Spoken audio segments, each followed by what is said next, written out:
서울중앙지방법원 제4호 17호 형사법정. 공기는 차갑고 무거웠다.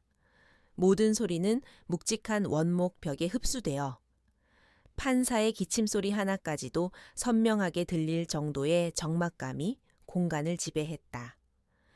피고인석에 앉아있는 서진희는 이 모든 압박감의 중심이었다. 그녀는 대한민국 바이오 업계의 신화로 불리는 셀바이오의 대표였다. 며칠 전까지만 해도 그녀는 존경과 선망의 대상이었지만 지금은 기업 기밀 유출 및 횡령 혐의로 법의 심판을 기다리는 초라한 죄인이었다. 그녀는 꼿꼿한 자세를 유지하려 애썼다. 수십 명의 기자들이 터뜨리는 카메라 플래시 세례와 방청석에서 들려오는 수군거림을 애써 외면했다. 평생을 벼랑 끝에서 살아온 그녀였다. 이 정도 시련에 무너질 수는 없었다. 하지만 그녀의 심장은 배신감과 억울함으로 차갑게 식어가고 있었다. 지금부터 피고인 신문을 시작하겠습니다. 재판장의 엄숙한 목소리가 울리고 검사석에서 한 남자가 일어섰다. 젊고 날카로우며 흔들림 없는 눈빛을 가진 남자. 검찰 내에서 독사라는 별명으로 불리는 특수부의 에이스, 도윤자의 검사였다. 그는 부패한 기업인들을 심판대로 보내는 데 있어서 단 한 번의 실패도 기록한 적 없는 인물이었다. 그가 서진희를 향해 첫 번째 질문을 던졌다. 그의 목소리는 명료하고 얼음처럼 차가웠다. 피고인 서진희. 피고인은 경쟁사인 태진제약의 차세대 면역항감제 SBE-CC01의 핵심 기술을 유출한 혐의를 받고 있습니다. 맞습니까? 사실이 아닙니다. 진희는 단호하게 대답했다. 하지만 그녀의 목소리는 자신도 모르게 미세하게 떨리고 있었다. 눈앞의 젊은 검사가 뿜어내는 기세가 그만큼 압도적이었다. 도윤자의 검사는 그녀의 부인을 예상했다는 듯 비웃음기 어린 미소를 지었다. 그는 증거 자료가 담긴 태블릿 PC를 들고 피고인석으로 다가왔다. 그렇다면 피고인의 개인 계좌에서 태진제약의 위장회사로 거액의 자금이 흘러 들어간 이 기록은 어떻게 설명하시겠습니까? 기술 유출의 대가로 받은 돈이 아닙니까? 그가 화면을 확대해 그녀의 눈앞에 들이밀었다. 그가 한 걸음 더 다가오는 순간 진희의 세상이 멈추었다. 그녀의 눈은 더 이상 조작된 송금 기록을 보고 있지 않았다. 그녀는 오직 검사의 얼굴만을 보고 있었다. 집요한 질문을 던지는 그의 입술, 날카로운 콧날, 그리고 그의 왼쪽 눈 바로 아래 아주 작은 갈색 점. 그녀의 뇌리에 30년 전에 춥고 어두웠던 밤이 낙인처럼 되살아났다. 비좁은 단칸방, 갓 태어난 아기를 품에 안고 가스물을 넘긴 어린 진이는 소리 죽여 울고 있었다. 지독한 가난. 그녀는 아기에게 따뜻한 분유 한 통조차 사줄 수 없었다. 그래서 그녀는 세상에서 가장 잔인한 결심을 해야만 했다. 아기를 더 좋은 환경에서 자라게 해줄 양부모에게 보내기로 한 것이다. 그녀는 아기를 떠나보내기 전 아기의 모든 것을 자신의 눈과 마음에 새기려 했다. 작은 손가락, 보드라운 뺨, 그리고 왼쪽 눈 밑에 좁쌀만 한 점 하나까지. 아가야, 미안해. 엄마가 미안해. 부디 행복하게 자라야 한다. 엄마가 널 얼마나 사랑했는지 잊지 말아줘. 그것이 그녀가 아들에게 남긴 마지막 작별 인사였다. 그 후 그녀는 아들이 더 나은 세상에서 살 수 있도록 스스로를 지옥으로 밀어 넣었다. 밤낮으로 일했고 잠자는 시간까지 아껴가며 공부해 자신의 회사를 일구었다. 그녀의 성공은 아들에게 떳떳한 어머니가 되고 싶다는 처절한 속죄의 다른 이름이었다. 피고인 서진희 듣고 있습니까? 도윤재 검사의 날카로운 목소리가 그녀를 현실로 되돌려 놓았다. 진희는 간신히 정신을 차렸다. 눈앞의 남자가 자신이 평생을 그리워하고 속죄하며 살아온 이유. 바로 그녀의 아들이었다. 30년 전 더 나은 삶을 살라며 떠나보냈던 아들이 이제는 검사가 되어 자신의 심장을 겨누고 있었다. 운명의 장난이라고 하기에는 너무나도 끔찍하고 잔인했다. 그녀의 온몸에서 힘이 빠져나가는 것을 느꼈다. 눈앞이 아찔해지며 허수음이 터져 나오려는 것을 간신히 참았다. 수십 년간 쌓아 올린 그녀의 철옹성 같던 의지가 아들의 얼굴 앞에서 한순간에 무너져 내리고 있었다. 하지만 그녀는 무너질 수 없었다. 그녀가 여기서 무너지면 아들의 손으로 어미를 감옥에 보내는 총흙이 벌어지게 될 터였다. 아들의 인생에 그런 끔찍한 멍개를 씌울 수는 없었다. 진희의 눈빛이 바뀌었다. 혼란과 슬픔이 가라앉은 자리에 강철 같은 결의가 들어섰다. 그녀는 이제 자신의 무죄를 증명하기 위해서가 아니라 아들을 지키기 위해 싸워야만 했다. 기억나지 않습니다. 제가 한 일이 아닙니다. 그녀는 거짓말을 했다. 하지만 그녀의 목소리는 더 이상 떨리지 않았다. 오히려 그 어느 때보다 차분하고 단단했다. 도윤재는 그녀의 갑작스러운 변화를 읽지 못했다. 그는 그녀의 침묵과 평온함을 유죄를 인정하는 자의 뻔뻔한 태도라고 오해했다. 그의 눈에 어린 연민이 사라지고 냉혹한 집요함이 그 자리를 대신했다. 좋습니다. 피고인. 그렇다면 다음 증거를 제시하겠습니다. 피고인이 스스로의 입으로 모든 것을 자백하게 만들어 드리죠. 그는 다음 공격을 준비하며 서류를 넘겼다. 자신의 모든 것을 걸고 심판하려는 그 여인이 바로 자신에게 생명을 준 어머니라는 사실을 꿈에도 모른 채 법정의 모든 시선이 집중된 가운데 세상에서 가장 슬프고 잔인한 재판이 계속되고 있었다. 심판의 얼굴은 그녀가 잃어버린 아들의 얼굴이었다. 재판이 끝난 후 서진희는 변호인 접견실에서 대기했다. 법정에서의 강철 같던 모습은 온데간데 없고 그녀의 어깨는 무겁게 축 늘어져 있었다. 그녀의 오랜 친구이자 이번 사건의 변호를 맡은 최경민 변호사가 착잡한 표정으로 들어왔다. 대표님, 오늘 대체 왜 그러셨습니까? 평소에 대표님답지 않으셨습니다. 검사의 모든 공격을 그냥 다 막고만 계셨어요. 이러다가는 정말 최 변호사는 답답한 듯 말을 잇지 못했다. 그는 20년간 서진희를 곁에서 지켜봐왔다. 그녀는 어떤 위기 앞에서도 냉철함과 논리를 잃지 않는 강인한 사람이었다. 하지만 오늘 법정에서의 그녀는 마치 영혼이라도 빠져나간 사람처럼 보였다. 진희는 한참 동안 아무 말 없이 허공을 응시했다. 그녀는 이 끔찍하고 잔인한 진실을 누구에게도 털어놓을 수 없을 것이라 생각했다. 하지만 혼자서는 감당할 수 없었다. 이 싸움을 이기기 위해서는 자신의 흔들리는 마음을 잡아줄 사람이 필요했다. 최 변호사, 저 검사 말이야. 그녀가 마침내 입을 열었다.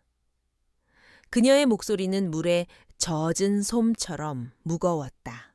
도윤재 검사, 왼쪽 눈 밑에 작은 점이 있더군. 최경민은 의아한 표정을 지었다. 네 점이요. 그게 지금 이 상황과 무슨 상관입니까? 내 아기에게도, 내가 떠나보냈던 내 아들에게도 똑같은 위치에 똑같은 점이 있었어. 순간 접견실의 공기가 얼어붙었다. 최경민은 자신의 귀를 의심했다. 그는 서진희가 너무나 큰 스트레스 때문에 헛것을 보고 있다고 생각했다. 대표님, 지금 너무 힘드셔서 그러시는 겁니다. 그럴 리가 없습니다. 아니, 진희는 고개를 저었다. 그녀의 눈에서는 마침내 참아왔던 눈물이 흘러내렸다. 어미는 알아봐. 아무리 세월이 흘러도 제 자식은 알아볼 수밖에 없어. 법정에서 나를 신문하던 저 검사, 내 아들이야. 내가 30년 전에 입양 보냈던 내 아들. 최경민은 거대한 충격에 할 말을 잃었다. 이것은 단순한 재판이 아니었다. 한편의 비극적인 신화였다. 그는 왜 진희가 오늘 법정에서 그토록 무기력했는지를 비로소 이해했다. 그녀는 적과 싸우고 있었던 것이 아니라 아들과 마주하고 있었던 것이다. 맙소사. 그렇다면 당장 검사 교체 신청을 해야 합니다. 이건 명백한 이해관계 충돌입니다. 재판부에 이 사실을 알리면 안 돼. 진희는 그의 말을 단호하게 막았다. 그녀는 눈물을 닦고 다시 강인한 CEO의 얼굴로 돌아와 있었다.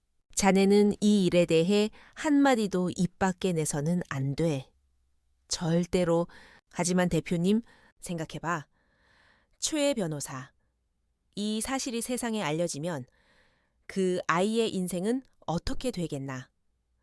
대한민국에서 가장 촉망받는 검사가 사실은 파렴치한 범죄자의 아들이었다. 언론이 그 아이를 가만둘 것 같아. 내가 그 아이를 떠나보낸 건 나 같은 어미 밑에서 불행하게 살게 할 수 없어서였어. 이제 와서 내 손으로 그 아이의 인생을 망가뜨릴 수는 없어. 내가 감옥에 가는 한이 있더라도 그것이 그녀의 결정이었다. 그녀는 자신의 무죄를 증명하기 위한 싸움을 포기한 것이 아니었다. 다만 그 싸움의 방식이 달라져야만 했다.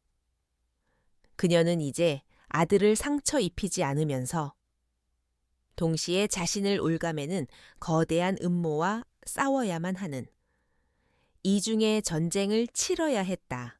우리는 이 재판을 실력으로 이길 걸세. 저들이 파놓은 함정의 허점을 찾아내고 증거의 모순을 파헤쳐서 그리고 내 아들은 영원히 내가 누구인지 몰라야만 해. 그녀의 결심에 최경민은 더 이상 아무 말도 할 수 없었다.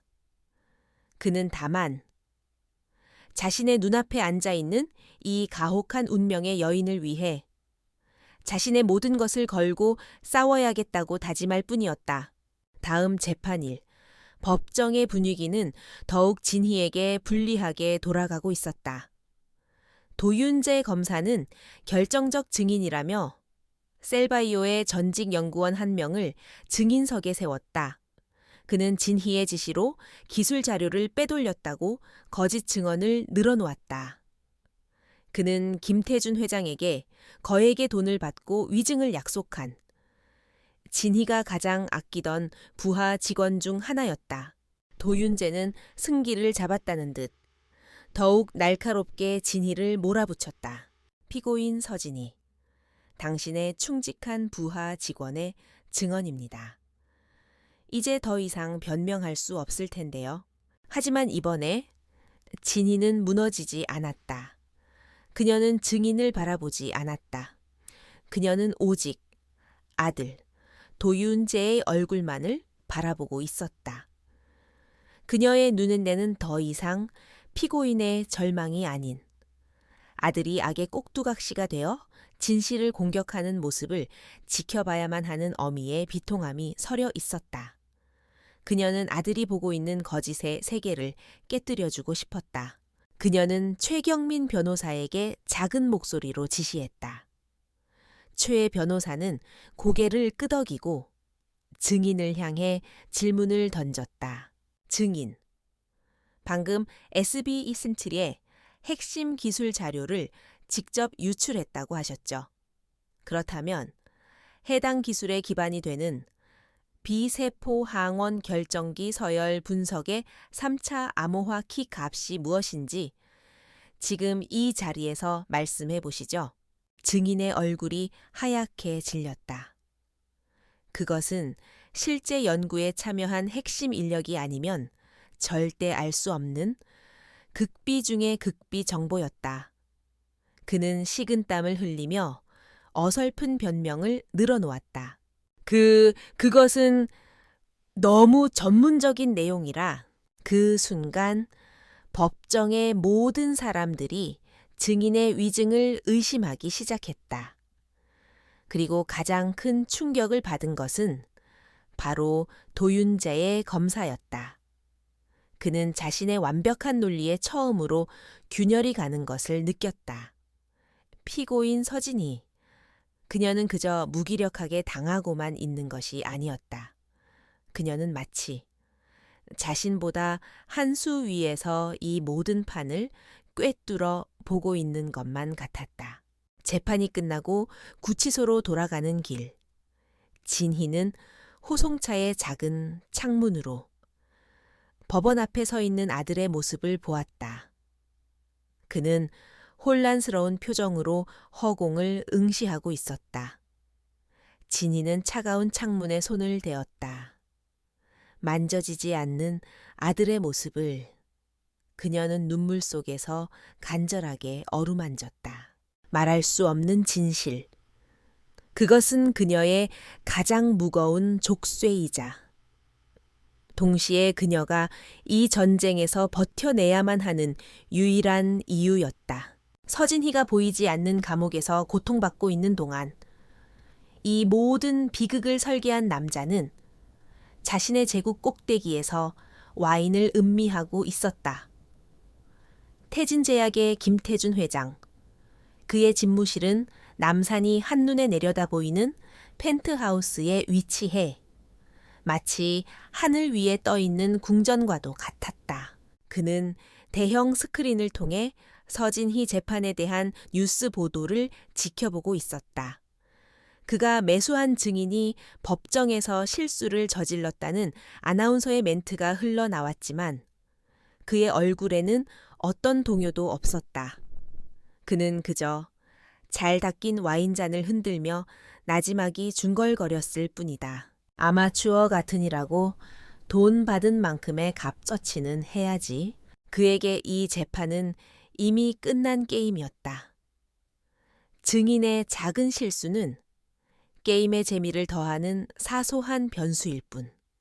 승패를 뒤집을 수는 없다고 그는 확신했다. 그의 발밑에는 돈과 권력으로 촘촘하게 짜인 거대한 거미줄이 펼쳐져 있었다. 서진희는 그저 그 거미줄에 걸린 가련한 나비일 뿐이었다. 그의 비서가 조용히 들어와 보고했다. 회장님, 독사가 아주 맹렬합니다. 서진희 대표를 거의 숨도 못 쉬게 몰아붙이고 있습니다. 독사, 도윤자의 검사의 별명이었다. 김태준은 만족스러운 미소를 지었다. 정의감에 불타는 젊은 검사만큼 쓰기 좋은 도구도 없지. 우리는 그저 먹잇감을 던져주었을 뿐인데 알아서 사냥을 해주고 있으니 말이야. 그는 자신이 던져준 먹잇감이 사실은 그 젊은 검사의 엄이라는 잔인한 사실을 꿈에도 알지 못했다. 그의 오만함은 운명의 거대한 아이러니를 보지 못하게 그의 눈을 가리고 있었다. 김태준의 계획은 완벽에 가까웠다. 그는 몇 달 전부터 무섭게 성장하는 서진희의 셀 바이오를 눈엣가시처럼 여겨왔다. 정정당당한 경쟁으로는 그녀의 혁신적인 기술력을 따라잡을 수 없다고 판단한 그는 가장 비열하고 확실한 방법을 선택했다. 그녀를 사회적으로 매장시키고 회사를 헐값에 집어삼키는 것. 그는 먼저 셀바이오 내부의 불만 세력을 찾아냈다. 승진에서 누락되어 서진희에게 앙심을 품고 있던 연구팀장이 그의 첫 번째 목표물이었다. 그는 거액의 돈과 태진 제약의 임원 자리를 약속하며 그를 배신자로 만들었다. 연구팀장은 서진희의 개인 컴퓨터에 조작된 이메일과 자금 이체 기록을 심었고 검찰에 거짓 제보를 흘렸다. 그 다음 그는 복잡한 유령 회사들을 통해 서진희의 이름으로 된 해외 계좌로 돈을 보냈다. 마치 그녀가 기술 유출의 대가로 뇌물을 받은 것처럼 보이도록 완벽한 자금 흐름을 설계했다. 모든 증거는 서진희를 범인으로 지목하고 있었다. 그의 최종 목표는 셀바이오의 파산이었다. 셀바이오의 투자 계약서에는 대표이사가 형사상 유죄 판결을 받을 경우 투자자들은 즉시 투자금을 회수할 수 있다는 조항이 있었다. 서진희가 유죄 판결을 받는 순간 회사는 무너질 것이고 그는 그 잔해 속에서 SB 이쇼리라는 황금알을 줍기만 하면 되는 것이었다. 하지만 법정에서 벌어진 작은 실수는 그의 완벽한 계획에 흠집을 냈다. 그는 이런 사소한 변수조차 용납할 수 없는 사람이었다. 그는 비서를 불렀다. 언론사 사주들에게 연락해 서진희에 대한 부정적인 기사를 더 쏟아내라고. 가난한 집안에서 태어나 남자를 등쳐먹고 부하 직원을 착취해서 성공한 악녀라는 스토리가 대중에게는 잘 먹히겠지. 재판이 끝나기 전에 그녀를 국민적인 악녀로 만들어버려. 그의 미디어 플레이는 언제나 효과적이었다. 대중의 분노는 종종 판사의 판결에 영향을 미치는 법이다. 그는 또 다른 전화기를 들었다. 수화기 너머에는 그의 돈으로 법복을 입었다고 해도 과언이 아닌 대법원 출신의 전관 변호사가 있었다. 오랜만입니다. 선배님, 서진희 대표 재판건 말입니다. 사회적으로 아주 질이 나쁜 범죄 아닙니까? 우리 법조계의 정의가 살아있다는 것을 보여줄 좋은 기회인 것 같습니다. 후배 판사에게 따뜻한 격려의 말씀이라도 한번. 그는 돈과 인맥으로 사법부에 저울을 기울이려 하고 있었다. 그에게 법은 정의를 실현하는 도구가 아니라 자신의 탐욕을 채우는 수단일 뿐이었다. 모든 지시를 마친 김태주는 다시 만족스러운 표정으로 창밖을 내다보았다. 도시의 불빛들이 그의 발 아래에서 보석처럼 반짝이고 있었다. 그는 이 도시의 왕이었다. 서진이라는 작은 나비의 날갯짓 따위가 자신의 견고한 성을 무너뜨릴 수는 없다고 그는 믿었다. 그는 몰랐다. 자신이 우습게 여겼던 그 작은 나비가 사실은 자신의 숨통을 끊을 수 있는 유일한 비밀을 품고 있다는 것을, 그리고 자신이 가장 날카로운 칼이라고 믿었던 독사 검사가 머지않아 자신의 심장을 향해 겨눠질 운명이라는 것을 포식자의 오만한 미소 뒤로 파멸의 그림자가 아주 천천히 그리고 조용히 드리워지고 있었다. 구치소를 나서는 서진희의 앞은 하이에나 떼처럼 몰려든 기자들로 가득했다. 수십 개의 마이크가 그녀의 입 앞으로 들이밀어지고 카메라 플래시는 그녀의 시야를 멀게 할 듯 터져 나왔다. 하지만 그녀는 조금도 흐트러지지 않았다. 그녀는 굳게 입을 다문 채 경호원들의 호위 속에서 최경민 변호사의 채에 올라탔다. 차문이 닫히고 세상의 소음으로부터 격리되자 그제야 그녀는 길고 무거운 숨을 내쉬었다. 그녀의 집은 단순한 휴식 공간이 아니었다. 그곳은 이제 방역을 준비하기 위한 그녀의 유일한 성체이자 전쟁 지휘 본부가 될 터였다. 그녀는 집에 도착하자마자 자신의 가장 충직한 비서와 보안팀장에게 연락했다. 지금부터 우리 집은 비상 작전실이다. 회사의 모든 데이터 서버에 연결할 수 있는 보안 회선을 구축하고 이번 사건과 관련된 모든 자료를 이곳으로 가져와. 그녀의 목소리에는 패배자의 낙담이 아닌 결전을 앞둔 장수의 비장함이 서려 있었다. 며칠 만에 그녀의 넓은 거실은 수많은 모니터와 컴퓨터, 그리고 산더미 같은 서류들로 가득 찬 첨단 상황실로 변모했다. 그녀는 감옥에 갇힌 패배자가 아니었다. 추방당한 여왕이 자신의 성을 되찾기 위한 전쟁을 준비하고 있었다. 그녀와 최경민 변호사는 검찰이 제출한 증거들을 하나씩 해부하기 시작했다. 조작된 이메일, 위조된 회계 장부.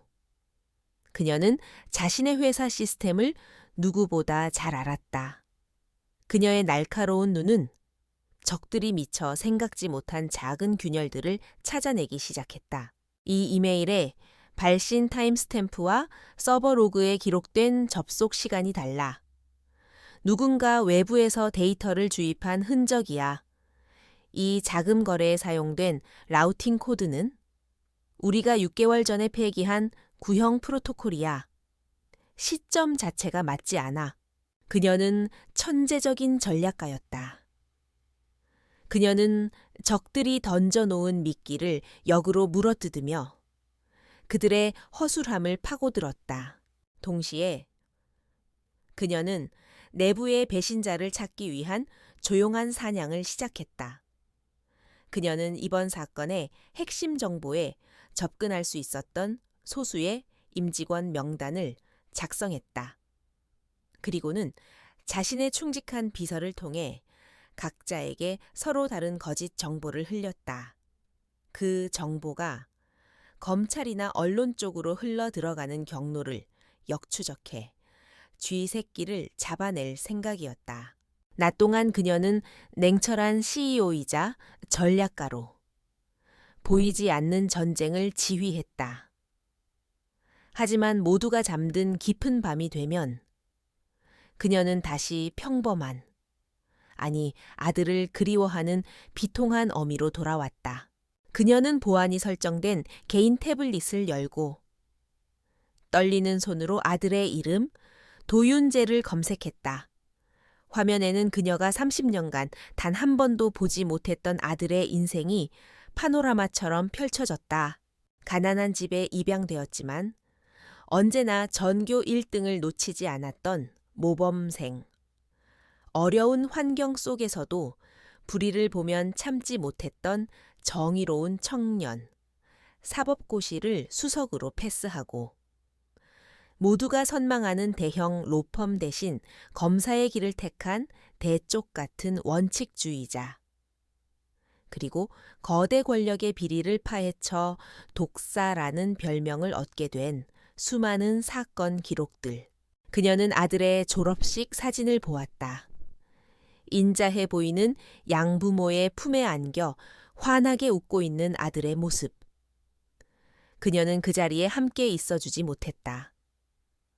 아들의 첫 재판 기사를 보았다. 정의를 실현하겠다는 그의 당찬 포부.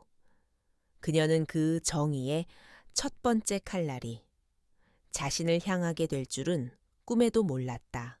자랑스러움과 슬픔, 죄책감과 안도감. 수만 가지 감정이 폭풍처럼 그녀의 마음을 핥히고 지나갔다. 그녀의 희생은 헛되지 않았다. 아들은 훌륭하게 자라주었다. 하지만 바로 그 훌륭함이 이제는 그녀의 심장을 겨누는 비수가 되어 돌아왔다. 이 얼마나 잔인한 운명의 아이러니인가. 그녀는 아들의 과거 재판 영상들을 밤새도록 돌려보았다. 그리고 그 속에서 아들의 싸움의 방식을 발견했다. 도윤자의 검사는 감정에 호소하지 않았다.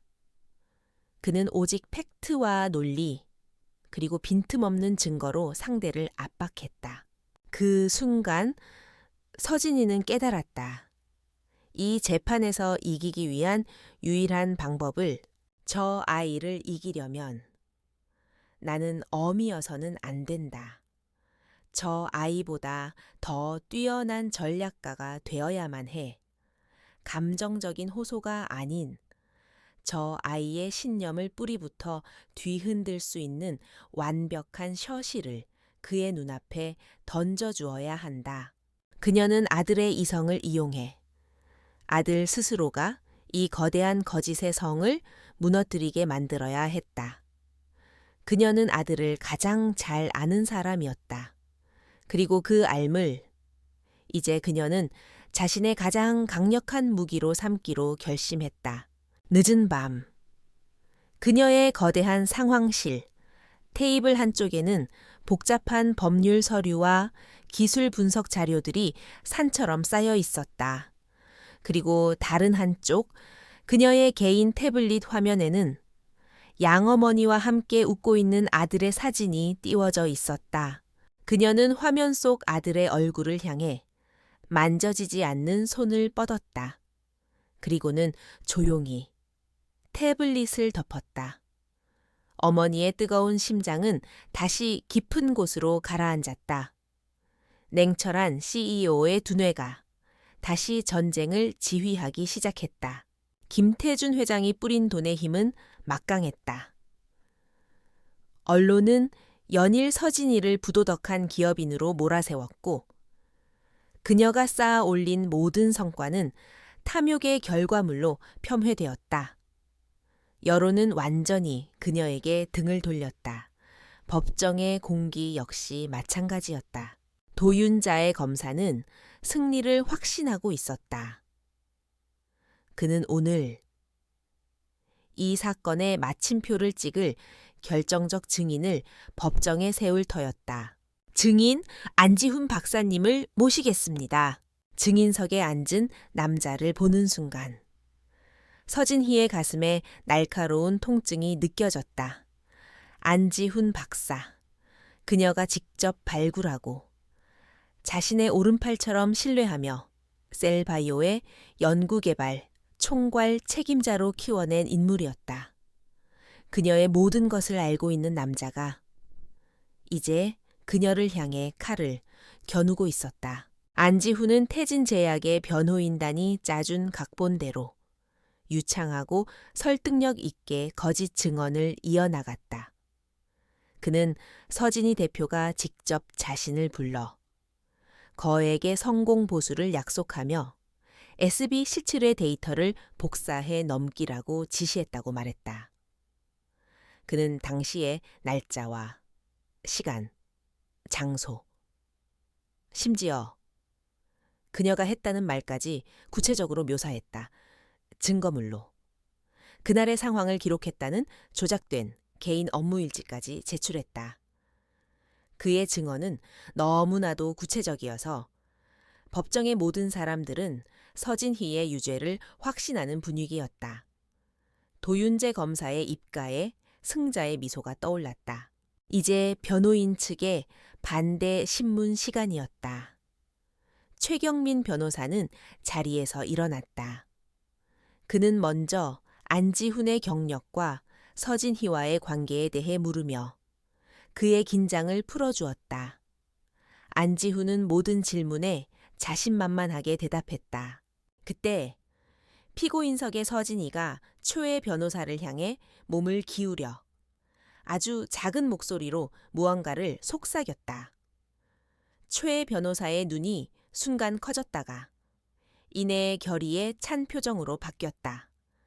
그는 안지훈을 향해 이전과는 전혀 다른 날카로운 질문을 던졌다. 증인, 방금 5월 10일 저녁 서진희 대표의 지시로 최종 완성된 SB20필 데이터를 복사했다고 증언하셨지요.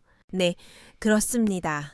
그렇다면 바로 그날 오후에 발견된 배치 77B의 치명적인 단백질 접힘 오류에 대해서도 증언해 주시겠습니까?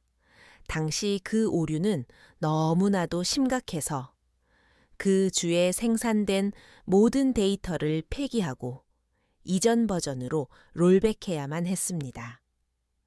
증인이 복사했다는 그 최종 완성된 데이터는 사실 5월 15일이 되어서야 존재하게 된 데이터입니다. 이 모순에 대해 어떻게 설명하시겠습니까? 순간 증인석의 안지훈의 얼굴이 새하얗게 질렸다. 그의 동공이 공포로 흔들렸다. 그는 최종 데이터에 대해서는 완벽하게 교육받았지만 매일같이 벌어지는 수많은 연구 과정의 실패에 대해서는 알지 못했다. 그것은 오직 프로젝트의 총책임자인 서진희와 실제 연구를 수행한 핵심 연구원들만이 아는 영역이었다. 그건 연구 과정은 워낙 복잡해서 모든 세부 사항을 기억하기는 그의 목소리는 기어 들어가고 있었고 온몸은 식은땀으로 젖어 있었다. 그의 완벽했던 가면이 단 하나의 무너뜨릴 수 없는 사실 앞에서 산산조각이 나고 있었다. 그는 자신도 모르게 방청석에 앉아있는 태진제약의 변호사를 향해 도움을 구하는 눈빛을 보냈지만 그 누구도 그를 도와줄 수 없었다. 그리고 이 모든 광경을 도윤재 검사는 매처럼 날카로운 눈으로 지켜보고 있었다. 그의 얼굴에서 승자의 미소가 사라지고 차가운 이성의 빛이 번뜩였다. 그가 목격한 것은 단순한 기억의 착오가 아니었다. 그것은 명백한 논리적인 불가능성이었다. 자신의 스타 증인의 증언에 사건의 근간을 뒤흔드는 거대한 구멍이 뚫린 것이다. 그는 식은땀을 흘리는 증인과 피고인석의 서진희를 번갈아 보았다. 처음으로 그는 서진희에게서 죄인의 초조함이 아닌 이 모든 것을 예상했다는 듯한 고요요하고 강인한 전략가의 모습을 보았다. 단 하나의 정교한 일격으로 자신의 가장 강력한 무기를 무력화시킨 지략가의 모습. 대체 이 여자는 누구인가? 재판장이 휴정을 선언했다. 서진희가 법정을 빠져나가던 순간 그녀의 시선이 도윤재의 시선과 허공에서 마주쳤다. 아주 짧은 순간이었다. 그의 눈에는 더 이상 단죄의 불꽃이 아닌 혼란과 당혹감, 그리고 아주 희미한 지적 호기심이 서려 있었다. 그는 먼저 시선을 피했다. 서진희는 알 수 있었다. 그녀가 아들의 마음에 작은 씨앗 하나를 심었다는 것을. 그것은 그녀의 무죄에 대한 믿음의 씨앗이 아니었다. 누군가 완벽하게 차려놓은 이 진수성찬에 독이 들어있을지도 모른다는 의심의 씨앗이었다. 그녀는 자신의 영리한 아들이 그 의심의 실마리를 절대로 놓치지 않을 것이라는 것을 알았다. 그날 밤 도윤재는 자신의 사무실에서 사건 서류를 다시 펼쳐 들었다. 자신감 넘치던 자신의 필기들이 이제는 어리석고 성급한 오만처럼 보였다. 그는 증인의 사진과 데이터 유출, 타임라인이 적힌 페이지를 꺼내 5월 10일이라는 날짜 위에 붉은 펜으로 몇 번이고 동그라미를 그렸다. 그의 미간에는 깊은 주름이 새겨져 있었다. 독사의 미소는 사라졌다. 사냥꾼은 처음으로 자신의 사냥감에게서 무언가 잘못되었다는 것을 느끼기 시작했다. 의심은 독처럼 퍼져나갔다. 도윤자의 검사에 완벽했던 세계에 서진희라는 존재가 미세한 균열을 만들어냈다. 그는 법정에서의 선을 했던 순간을 몇 번이고 복기했다. 증인을 무너뜨린 날카로운 질문. 그리고 그 순간 자신을 바라보던 서진희의 눈빛. 그 눈빛은 억울함을 호소하는 패배자의 눈빛이 아니었다. 오히려 자신의 어리석음을 안타까워하는 듯한 깊이를 알 수 없는 슬픔과 강인함이 뒤섞여 있었다. 그는 주말 내내 사무실에 틀어박혀 서진희 사건의 기록을 처음부터 다시 검토했다. 동료들은 이미 끝난 게임이라며 그를 비웃었지만 그는 멈출 수 없었다. 그의 예리한 감각이 이 사건의 표면 아래에 거대한 거짓이 숨쉬고 있음을 경고하고 있었다. 그는 서진희라는 인물에 대해 파고들기 시작했다.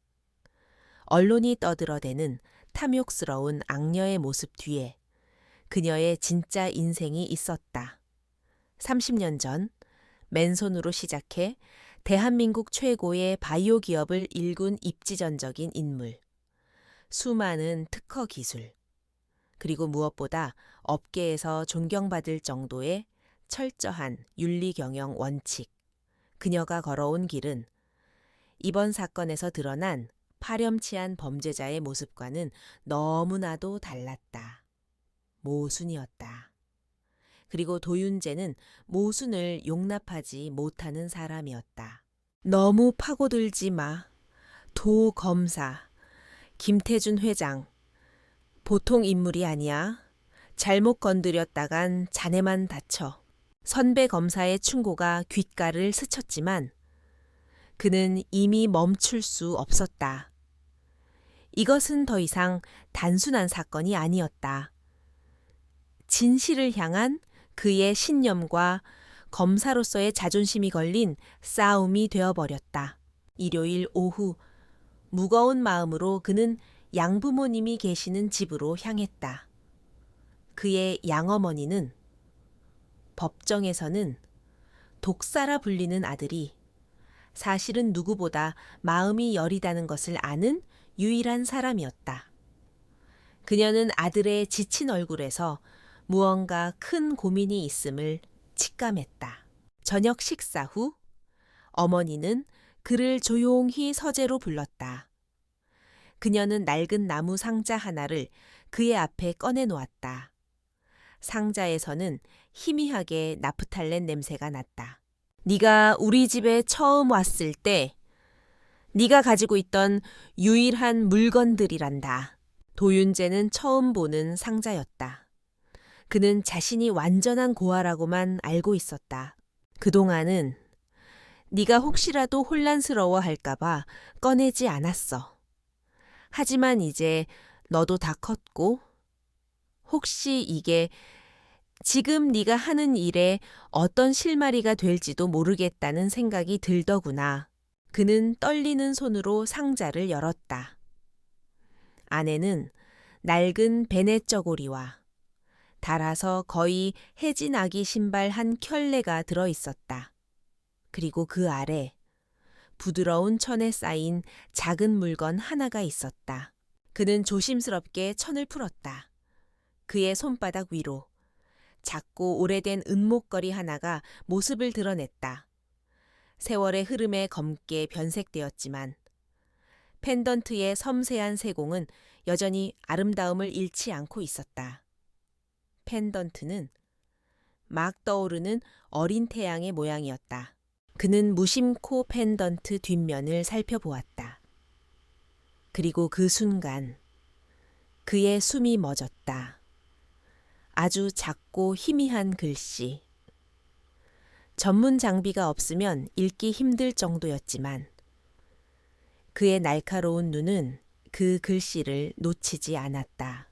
엄마의 태양, J.H에게, J, H, 그의 이름은 도윤재, D, Y, J, 아무런 관련이 없는 이니셜이었다. 하지만 그 문장은 이상하게도 그의 심장을 강하게 두드렸다. 엄마의 태양, 그 문장에는 자신을 낳아준 이름 모를 어머니의 절절한 사랑이 담겨 있는 것 같았다. 그는 30년 평생 단 한 번도 느껴보지 못했던 가슴 시린 감정에 휩싸였다. 그날 밤 그는 자신의 서재로 돌아와 잠을 이루지 못했다. 책상 위에는 서진희 사건 파일과 낡은 은목걸이가 나란히 놓여 있었다. 그는 밤새도록 마치 홀린 사람처럼 두 개의 물건을 번갈아 바라보았다. 다음 날 새벽 그는 멍한 상태로 인터넷 검색창을 켰다. 그는 서진희 대표에 대한 모든 과거 기사와 인터뷰를 다시 샅샅이 뒤지기 시작했다. 그러다 그의 눈이 한 기사에서 멈추었다. 15년 전 한 대학에서 명사 초청 강연을 하던 젊은 시절 서진희의 사진이었다. 사진 속에서 성공한 젊은 기업가인 그녀는 환하게 웃고 있었다. 그리고 그녀의 목에 아주 희미하지만 분명하게 그의 책상 위에 놓인 것과 똑같은 태양 모양의 펜던트가 걸려 있었다. 도윤재의 머릿속에서 모든 것이 폭발하는 듯 했다. 그는 의자에서 벌떡 일어났다. 우연이라고 하기에는 너무나도 기이했다. 그는 미친 듯이 서류를 뒤져 서진희의 신상 정보 파일을 찾아냈다. 그리고 그녀의 가족 관계 증명서에서 30년 전의 기록 하나를 발견했다. 자녀 서지한, 30년 전 해외 입양으로 인한 재적, 서지한, SJHJH. 그의 온몸에서 피가 빠져나가는 것 같았다. 그는 떨리는 손으로 전화기를 들고 자신이 아는 유일한 해외 입양기관의 센터장에게 연락했다. 그는 검사라는 직위를 이용해 30년 전에 비밀 기록을 열람할 것을 요구했다. 몇 시간 뒤 그의 휴대폰으로 팩스 한 장이 도착했다. 그것은 낡은 입양 기록 카드 사본이었다. 아이의 사진, 그리고 생모의 서명이 담긴 아이의 왼쪽 눈 밑에는 지금의 그와 똑같은 위치에 작은 점이 있었다. 그리고 생모의 서명란에는 너무나도 익숙한 필체의 이름 석자가 적혀 있었다. 쓰여진희. 그 순간 도윤재의 세계가 무너져 내렸다.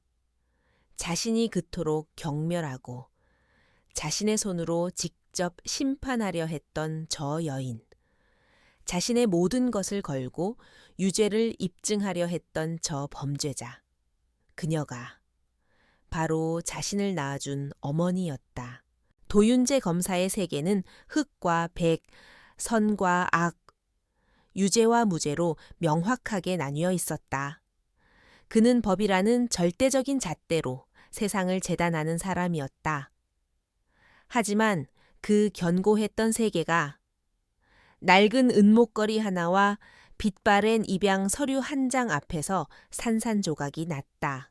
그는 자신의 사무실에 홀로 앉아 있었다. 책상 위에는 그가 유죄를 입증하기 위해 밤새워 분석했던 서진희 사건 파일이 흩어져 있었다. 하지만 이제 그 서류들은 그에게 아무런 의미도 없었다. 그것들은 더 이상 범죄의 증거가 아니었다.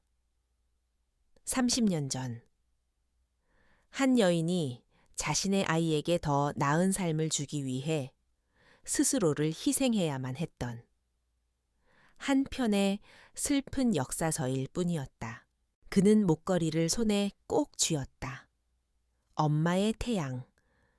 그의 심장이 찢어지는 듯한 고통으로 요동쳤다. 그는 자신의 손으로 자신을 세상의 빛으로 여겼던 어머니를 어둠 속으로 밀어 넣으려 하고 있었다. 검사로서의 신념과 아들로서의 본능이 그의 내면에서 격렬하게 충돌했다. 법을 수호해야 하는가? 아니면 어머니를 지켜야 하는가? 오랜 고뇌 끝에 그는 마침내 답을 찾았다. 그의 신념은 법 그 자체가 아니었다. 정의였다. 그리고 지금 이 순간 법은 정의의 편이 아니었다. 거대한 악의 손에 들린 흉기일 뿐이었다. 그렇다면 자신이 직접 이 잘못된 칼날의 방향을 바로잡아야만 했다. 그는 이 사건에서 손을 뗄 수 없었다. 그가 물러나는 순간 다른 검사가 이 사건을 맡게 될 것이고 진실을 모르는 그는 조작된 증거에 따라 어머니에게 유죄를 구형할 것이기 때문이다. 그는 이 자리에 남아야만 했다. 검사라는 가면을 쓴 채 이 거대한 연극의 판을 뒤엎어야만 했다. 도윤재는 대포폰을 구해 최경민 변호사를 통해 서진희에게 비밀스러운 메시지를 전달했다. 목걸이를 알고 있습니다. 만나야겠습니다. 약속 장소는 최경민 변호사가 마련한 서울 외곽의 작은 별장이었다. 30년 만의 첫 만남. 어머니와 아들로서의 첫 대면. 공기는 말로 표현할 수 없는 긴장감과 슬픔으로 가득 차 있었다. 먼저 침묵을 깬 것은 도윤재였다. 그는 어머니의 얼굴을 참아 제대로 쳐다보지도 못한 채 목이 메인 목소리로 물었다. 왜 말씀하지 않으셨습니까? 진이는 아들의 고통스러운 얼굴을 보며 희미하게 미소 지었다. 어떻게 말하니? 내가 너에게 더 나은 삶을 주기 위해 너를 보냈는데 이제 와서 내 손으로 네 인생을 망가뜨릴 수는 없잖니? 검사 아들의 어미가 전과자라는 꼬리표를 달게 할 수는 없었어. 그녀의 담담한 대답에 도윤재는 더 이상 참지 못하고 눈물을 흘렸다. 그녀의 희생의 깊이를 그는 이제야 깨달았다. 그는 어머니가 약해서 당하고만 있었던 것이 아니라는 것을 알았다. 그녀는 자신을 지키기 위해 세상에서 가장 강인한 방식으로 침묵하고 있었던 것이다. 죄송합니다. 제가 법정에서 했던 모든 말들. 저는 바보였습니다. 그는 무릎이라도 꿇고 싶은 심정이었다. 진이는 조용히 다가가 아들의 어깨에 처음으로 손을 얹었다. 내 잘못이 아니야. 너는 훌륭한 검사다. 거짓된 증거 앞에서 네가 믿는 정의를 위해 최선을 다했을 뿐이야.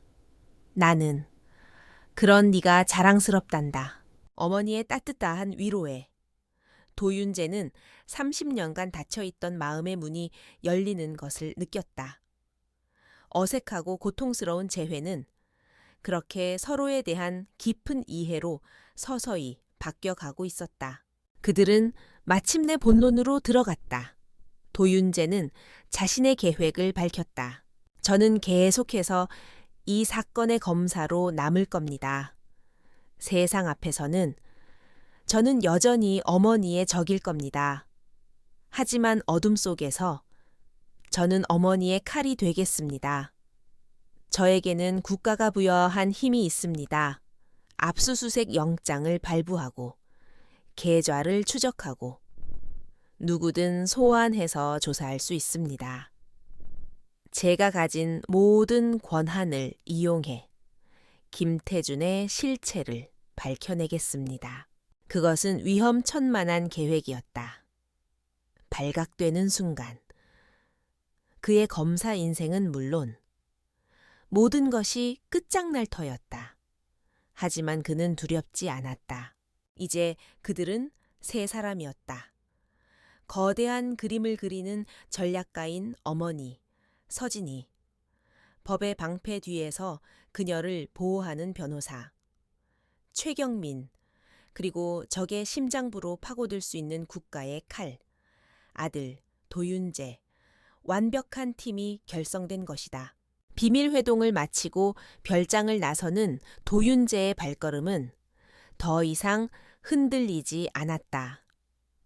그는 차에 올라타 어머니가 남겨준 낡은 은목걸이를 백미러에 걸었다.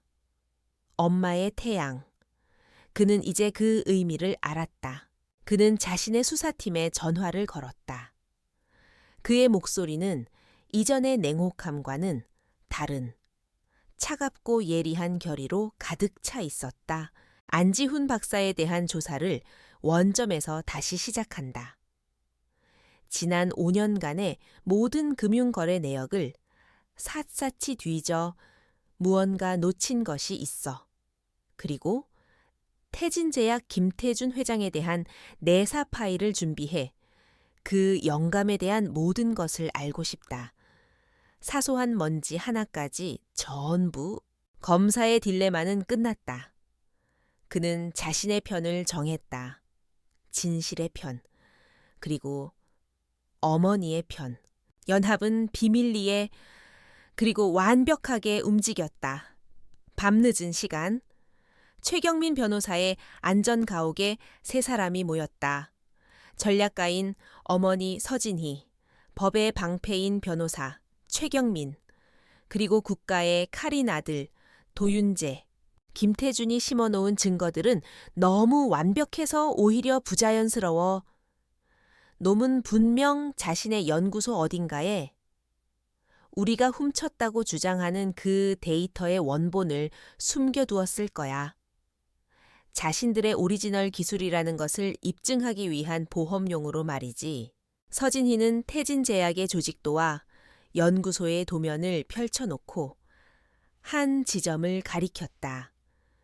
그녀의 분석과 직감은 김태준이 가장 신뢰하는 동시에 가장 감시가 허술한 제4임상 연구실을 지목하고 있었다.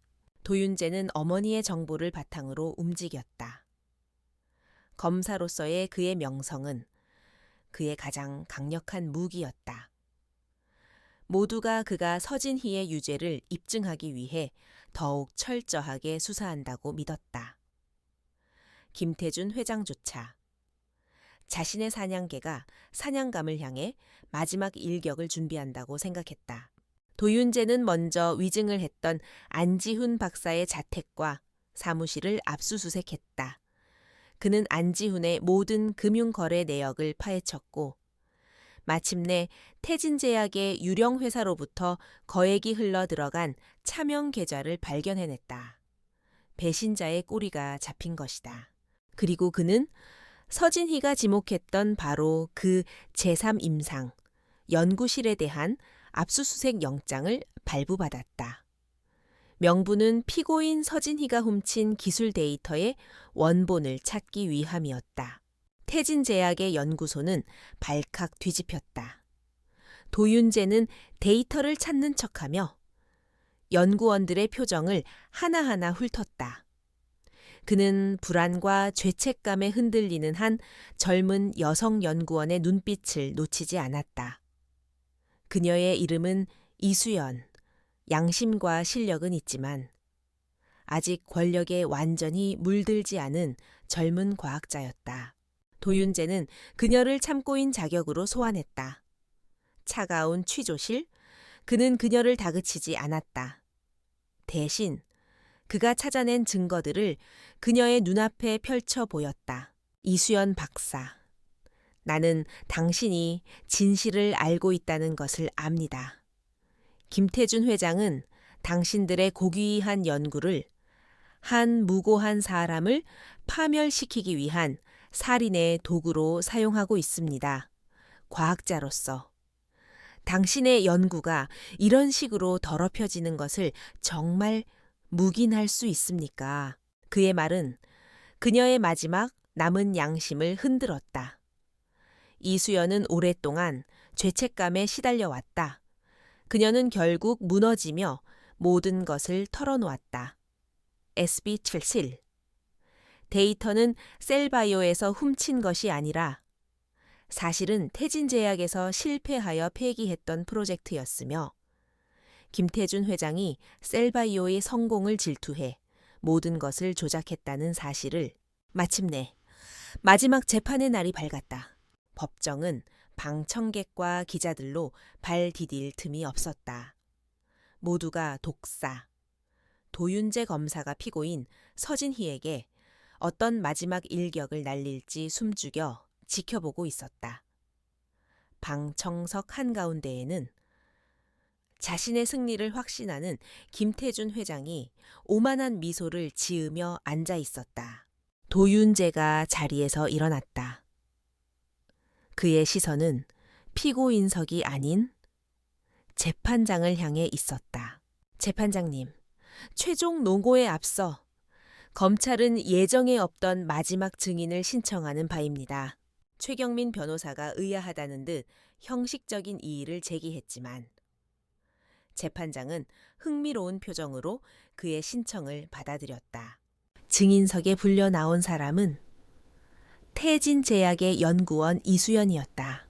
그녀는 떨리는 목소리로 김태준 회장의 모든 음모를 폭로하기 시작했다. 그녀의 증언에 법정은 거대한 충격으로 술렁였다. 김태준 회장의 얼굴이 굳어졌다. 무언가 잘못 돌아가고 있었다. 이수연의 증언이 끝나자 도윤재는 피고인석이 아닌 방청석의 김태준을 똑바로 노려보며 말했다. 재판장님, 방금 증인의 증언과 검찰이 압수수색을 통해 확보한 새로운 증거에 따라 그는 폭탄을 터뜨렸다.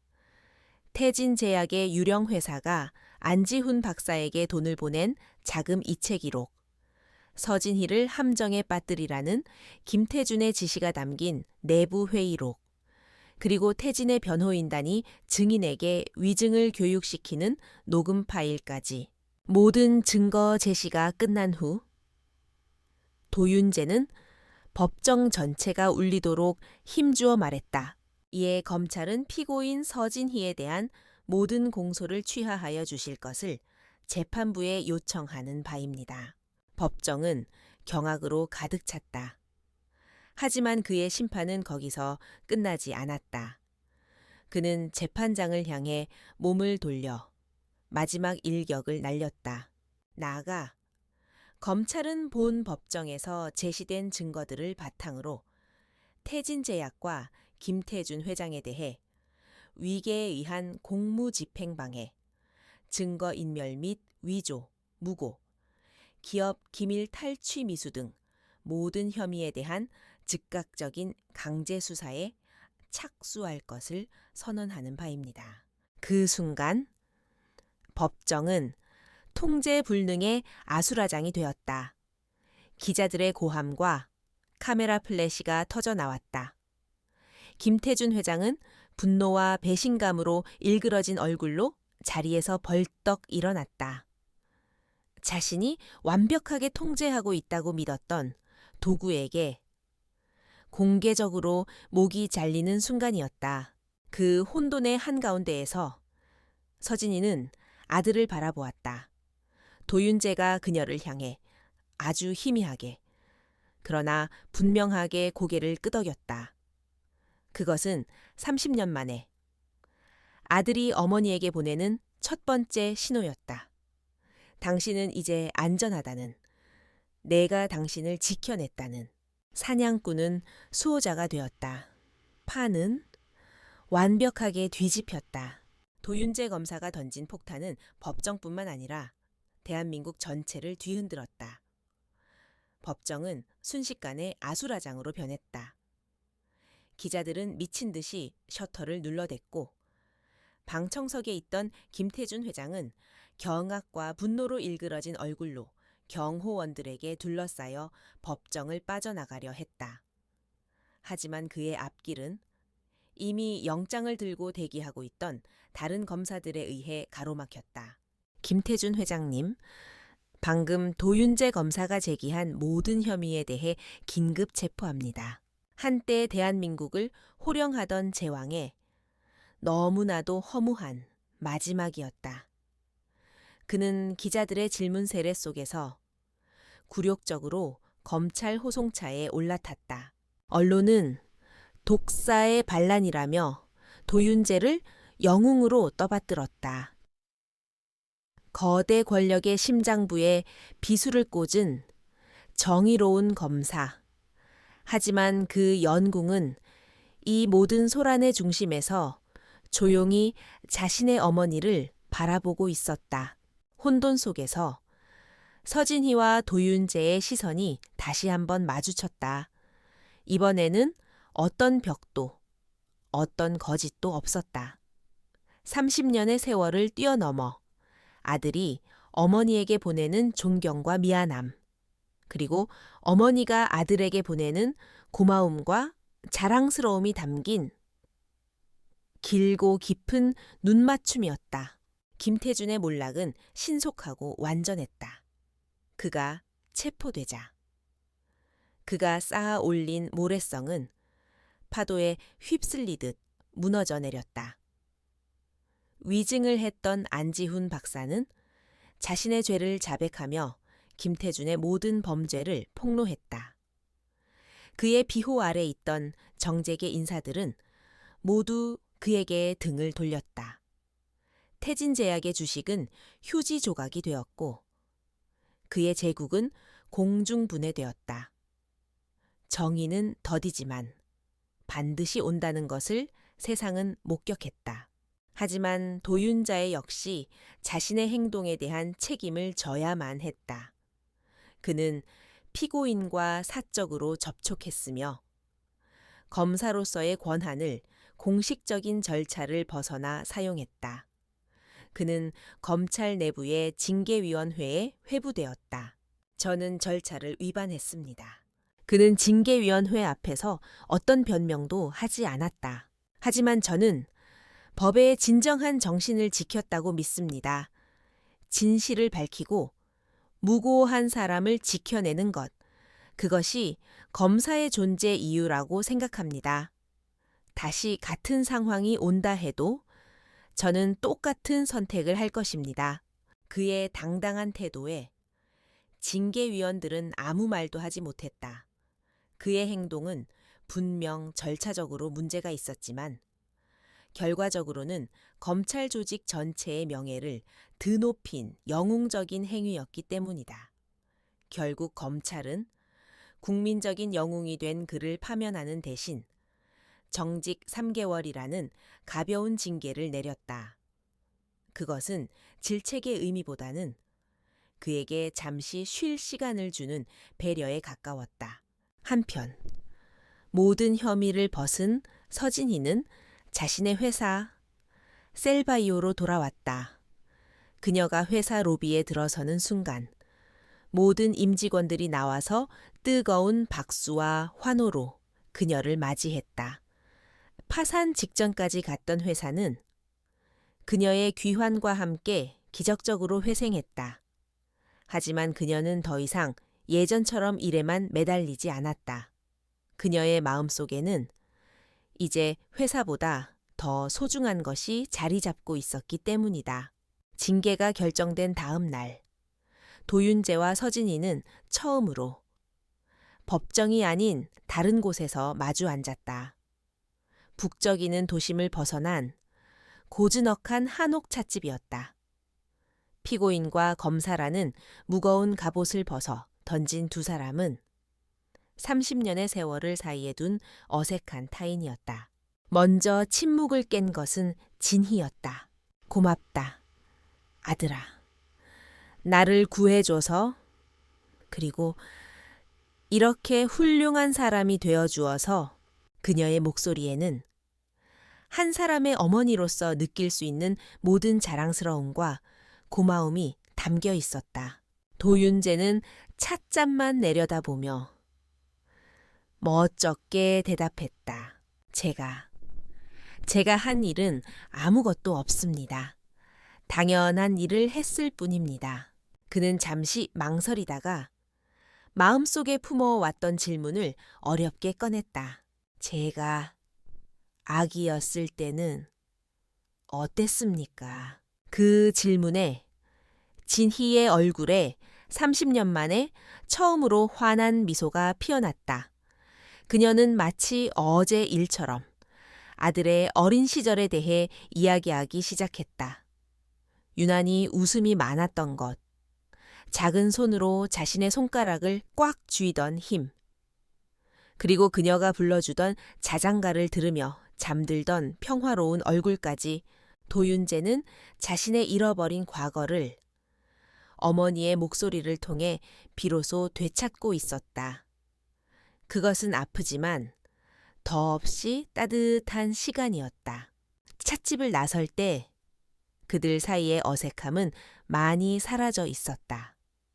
아직은 서먹하고 앞으로 알아가야 할 것들이 산더미 같았지만 그들의 마음속에는 희망이라는 작은 싹이 트고 있었다. 다음 주말에 또 뵐 수 있을까요?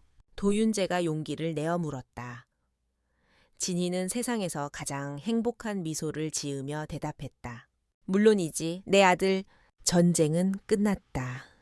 그리고 30년 만에 다시 만난 어머니와 아들은 이제 서로의 상처를 보듬어주고 잃어버렸던 시간을 되찾기 위한 길고 느린 여정을 함께 시작하려 하고 있었다. 1년의 시간이 흘렀다.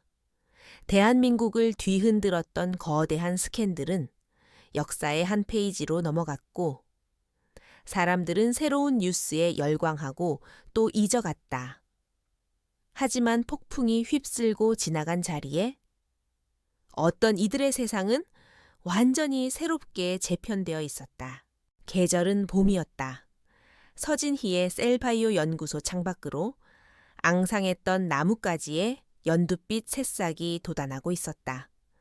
그녀의 회사 역시 혹독한 겨울을 이겨내고 그 어느 때보다 더 힘차게 성장하고 있었다. 셀바이오는 이제 단순한 바이오 기업이 아니었다. 거대 권력의 부당한 압력에 맞서 승리한 윤리 경영과 정의의 상징이 되어 있었다. 서진이 자신도 변해 있었다. 그녀의 눈빛은 여전히 총명했지만 과거의 날카롭고 차가운 공기는 사라졌다. 그 자리에 모든 것을 겪어낸 자의 깊이와 따뜻한 여유가 들어섰다. 그녀는 더 이상 성공이라는 강박에 스스로를 채찍질하지 않았다. 이 신약 개발 프로젝트 아주 좋아.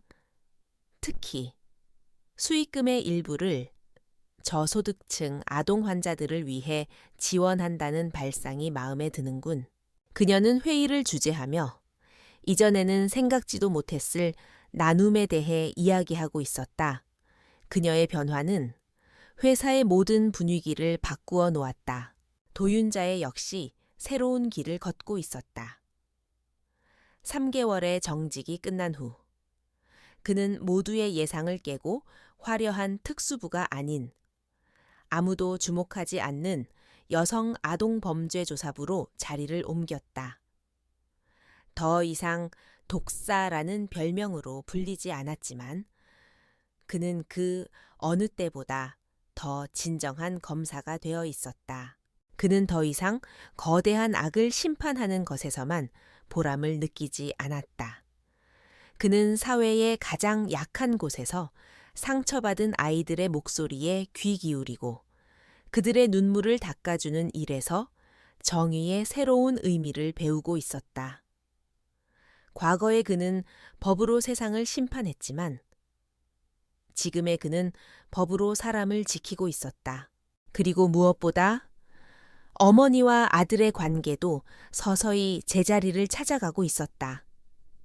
어색했던 침묵은 이제 편안한 대화로 채워졌고 일주일에 한 번 함께하는 저녁 식사는 그들에게 가장 소중한 시간이 되었다. 어느 주말 오후 그들은 도윤재를 키워준 양부모의 집을 함께 찾았다. 인자한 양어머니는 처음에는 어색해하던 서진희의 손을 따뜻하게 잡아주었다. 낳아주셔서 이렇게 훌륭하게 키워주셔서 정말 감사합니다. 두 어머니는 서로를 바라보며 조용히 눈물을 흘렸다. 그 눈물 속에서 30년간 얽혔던 모든 슬픔과 오해가 녹아내리고 있었다. 도윤재는 두 어머니의 모습을 바라보며 자신이 세상에서 가장 큰 축복을 받은 사람이라는 것을 느꼈다. 이야기의 마지막 페이지. 어머니와 아들은 따스한 봄볕이 내리쬐는 공원을 나란히 걷고 있었다. 도윤재는 최근에 맡았던 아동 사건에 대해 마치 어린아이처럼 신이 나서 이야기하고 있었다. 서진희는 그런 아들의 모습을 세상에서 가장 행복한 미소로 지켜보고 있었다. 어머니, 행복해 보이세요. 문득 도윤재가 걸음을 멈추고 말했다. 이제 그에게 어머니라는 단어는 너무나도 자연스러웠다. 서진희는 아들의 얼굴을 가만히 들여다보았다. 자신의 모든 것이었던, 그리고 이제는 자신의 전부가 된 아들의 얼굴을. 그녀는 목에 걸린, 이제는 더 이상 숨기지 않아도 되는 낡은 태양 모양의 목걸이를 어루만지며 대답했다. 내 태양을 되찾았는데 어찌 행복하지 않을 수 있겠니? 두 사람은 다시 말없이 걷기 시작했다. 그들의 등 뒤로 봄 햇살이 길고 따뜻한 그림자를 드리우고 있었다. 더 이상 극적인 반전도, 숨 막히는 싸움도 없었다. 그저 평범한 어머니와 아들의 세상에서 가장 눈부신 오후가 평화롭게 흘러가고 있었다.